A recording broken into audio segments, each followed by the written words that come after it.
সেই রোদ ধুলা পথে কানা বাউলের আখড়ায় যাতে যাতে ধপকে দাঁড়ালে কেষ্টনগরের সুধীর মাস্টার। বললে, তুই হরিদাসের লাতি কানু বাগাল না? শোন, তোকে একটা কাজ করতে হবে। বলল, কাজটা কি বটে? বললে, তোকে একটা ছবি এঁকে দিতে হবে। ই বাবা, ছবি আবার কি আঁকবো হে? আমি গরু বাগালি আর বাঁশি ফোকা ছাড়া আর তো কিছু জানি নাই। মাস্টার লাছর ঝোলা হাইত্রে বললে, এইলে রং, এইলে তুলি, এইলে কাগজ, লে লে দেরি করিস না। তুই একটা গাছের ছবি আঁক দেখিনি।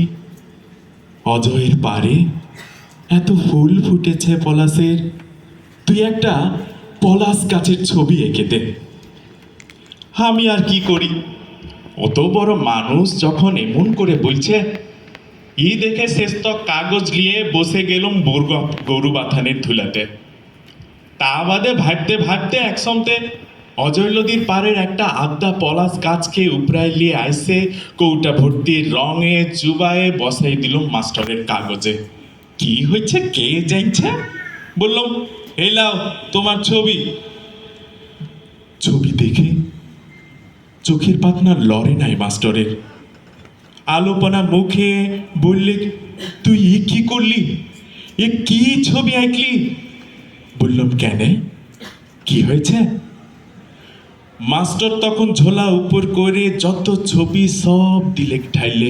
দেখলাম কত রকমের সব গাছের ছবি, তার একটাতেও শিকড় নাই।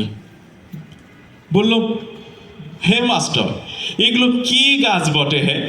বাবুদের ঘরে স্কুলে পড়ে ছেলে পিলেরা এসব কি এঁকেছে?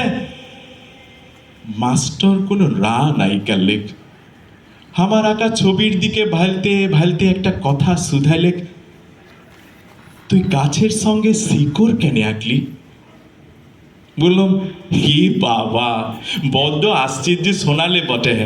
গাছ আছে শিকড় নাই, এ কখনো হয় নাকি? তুমি বলো, শিকড় ছাড়া কি গাছ বাঁচে?